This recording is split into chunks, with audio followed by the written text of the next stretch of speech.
പിതാവിൻ്റെയും പുത്രൻ്റെയും പരിശുദ്ധാത്മാവിൻ്റെയും നാമത്തിൽ ആമേൻ. കർത്താവായ ദൈവമേ, അങ്ങേ സ്തുതിക്കുന്നു, ആരാധിക്കുന്നു, വാഴ്ത്തുന്നു. പരിശുദ്ധാത്മാവായ ദൈവമേ, അങ്ങേ വാഴ്ത്തുന്നു, ആരാധിക്കുന്നു, നന്ദി നിറഞ്ഞ ഹൃദയത്തോടെ മഹത്വപ്പെടുത്തുന്നു. ഈശോപ്പ, പാപബോധം നൽകുന്നവനായ കർത്താവെ, അങ്ങേ വാഴ്ത്തുന്നു, ആരാധിക്കുന്നു, സ്തുതിക്കുന്നു, നന്ദി നിറഞ്ഞ ഹൃദയത്തോടെ സ്തോത്രം ചെയ്യുന്നപ്പ. ഇന്ന് ഞങ്ങൾക്ക് നല്ലൊരു ദിവസം തന്നതിനെ ഓർത്ത് പ്രാർത്ഥിക്കുന്നു. പ്രഭാതം മുതൽ ഈ കരുണയുടെ സമയം വരെ ഞങ്ങളെ എല്ലാവരെയും പരിപാലിച്ചിരിക്കുന്നതിനെ ഓർത്ത് സ്തുതിക്കുന്നു. ഈ കരുണയുടെ സമയം ഞങ്ങളെയും മക്കളെയും കുഞ്ഞുമക്കളെയും സഹോദര കുടുംബങ്ങളെയും പ്രാർത്ഥനാ സഹായം ചോദിച്ചിരിക്കുന്നവരെ, ഞങ്ങൾ ഓർത്ത് പ്രാർത്ഥിക്കുന്നവരെ, ഇപ്പോൾ എൻ്റെ വാക്കുകളിലൂടെ കർത്താവിനെ കേൾക്കുന്നവരെയും അവരുടെ കുടുംബങ്ങളെയും അവിടുത്തെ പാദപീഠത്തിൽ സമർപ്പിക്കുന്നു. അവിടുന്ന് മനുഷ്യമക്കൾക്കായി ഒഴുക്കുന്ന നിലയ്ക്കാത്ത കരുണ ഞങ്ങളിൽ നിറയ്ക്കണമേ. പ്രാർത്ഥനാ വിഷയത്തിന്മേലും അവിടുത്തെ കരുണ നിറയ്ക്കണമേ. ഇന്ന് ഞങ്ങൾക്ക് തന്ന സകല ആത്മീയ നന്മകൾക്കായും ഭൗതിക നന്മകൾക്കായും നന്ദി പറയുന്നു. ഞങ്ങൾക്ക് ഭൂമിയിൽ എത്ര കാലത്തെ ആയുസ്സുണ്ടെങ്കിലും അത്രയും കാലം ദൈവകരുണയുടെ പാതയിൽ നടത്തുമാറാകണമേ.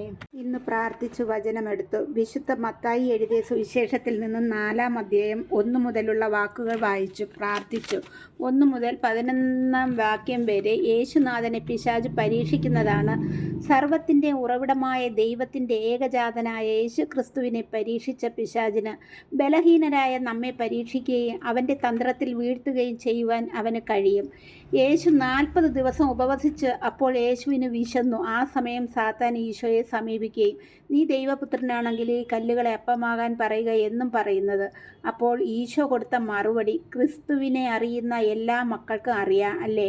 മനുഷ്യൻ അപ്പം കൊണ്ട് മാത്രമല്ല, ദൈവത്തിൻ്റെ നാവിൽ നിന്നും പുറപ്പെടുന്ന ഓരോ വാക്കുകൊണ്ടുമാണ് ജീവിക്കുന്നത് എന്ന് 4-ാം അധ്യായത്തിൻ്റെ 1 മുതൽ 11 വരെയുള്ള വാക്യങ്ങൾ വായിക്കുമ്പോൾ അറിയാം സാത്താൻ ഏതെല്ലാം രീതിക്കാണ് കർത്താവിനെ പരീക്ഷിക്കുന്നതെന്ന്. 8-ാമത്തെ വാക്കിൽ പറയുന്നു, യേശുവിനെ ഒരു ഉയർന്ന മലയിൽ കൊണ്ടുപോകുന്നതും ലോകത്തിൻ്റെ എല്ലാ രാജ്യങ്ങളും അവയുടെ മഹത്വവും യേശുവിനെ കാണിച്ച് യേശുവിനോട് പിശാച് പറയുന്നു, നീ എന്നെ ആരാധിച്ചാൽ ഇവയെല്ലാം നിനക്ക് ഞാൻ തരുമെന്ന്. അവിടെ യേശുവിൻ്റെ ഒരു കൽപ്പന കാണാൻ സാധിക്കുന്നു, സാത്താനെ ദൂരെ പോവുക എന്ന കൽപ്പന. പ്രിയ സഹോദരങ്ങളെ, നാം ഓരോരുത്തരും ഈ ലോക ജീവിതം മാത്രം ആഗ്രഹിച്ച് ജീവിക്കേണ്ടവരല്ല. ഞാൻ ഈ ലോകം വിട്ടുപോയാൽ നമ്മുടെ പിതാവിൻ്റെ ഭവനത്തിൽ നാം ഓഹരിക്കാരായിരിക്കാൻ ഈ ലോക ജീവിതത്തിൽ നാം അത് നേടിയെടുക്കാൻ ശ്രമിക്കണം.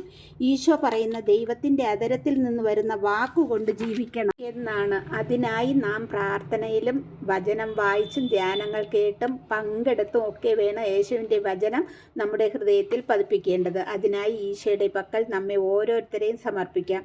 നമ്മെ ഓരോരുത്തരെയും ഈ കരുണയുടെ സമയം ഈശോ അനുഗ്രഹിക്കട്ടെ. ആമേൻ.